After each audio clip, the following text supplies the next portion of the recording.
کہ election commission جو ہے وہ یہ بنیادی فیصلہ کرے کہ الیکشن کروانا ہے کہ نہیں کروانا ہے. اگر یہ فیصلہ نہیں ہو سکتا تو آپ کچھ بھی کیجئے، کنفیوژن پھیلتا چلا جائے گا. پرابلم ہماری یہ ہے کہ ہم معاملات کو کنفیوژن میں لے جا رہے ہیں، غیر یقینی صورتحال بڑھ رہی ہے.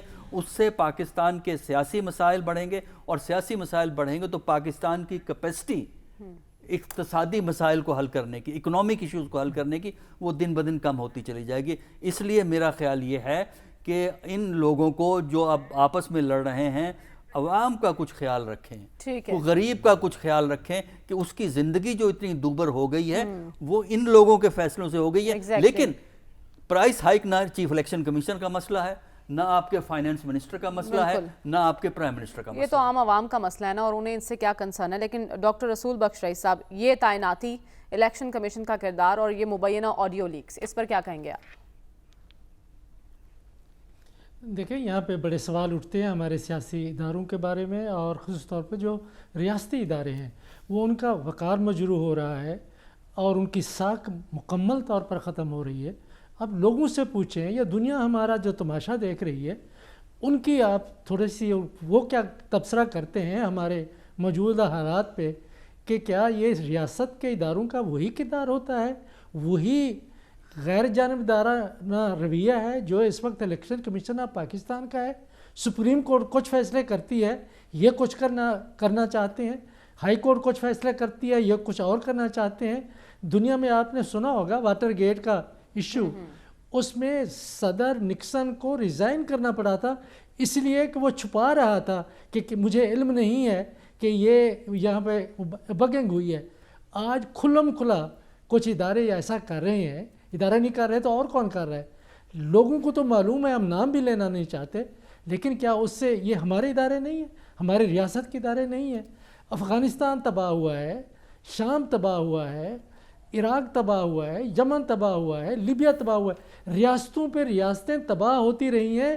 اس کی بنیادی وجہ یہ ہے کہ ریاستی اداروں کی آپ نے ساکھ ختم کر دی، ان پر اعتماد عوام کا ختم کر دیا، اور ان کو اپنے ذاتی مفادات کے لیے آپ استعمال کرتے رہے. بے شک آپ جمہوریت کا نام لیں کہ جی ہم منتخب ہیں، ہم ہر چیز ان کے مطابق کر رہے ہیں. دیکھنے والے کیا دیکھ رہے ہیں، سننے والے کیا سن رہے ہیں. بالکل، اس وقت حالات یہی تقاضا کر رہے ہیں کہ یہ آئینی ادارے اپنی آئینی ذمہ داریاں پوری کریں، تبھی ملک بحران سے نکل سکتا ہے. آج کے پروگرام سے ہمیں اجازت دیجیے، آپ سے انشاءاللہ کل ملاقات ہوگی. اللہ حافظ.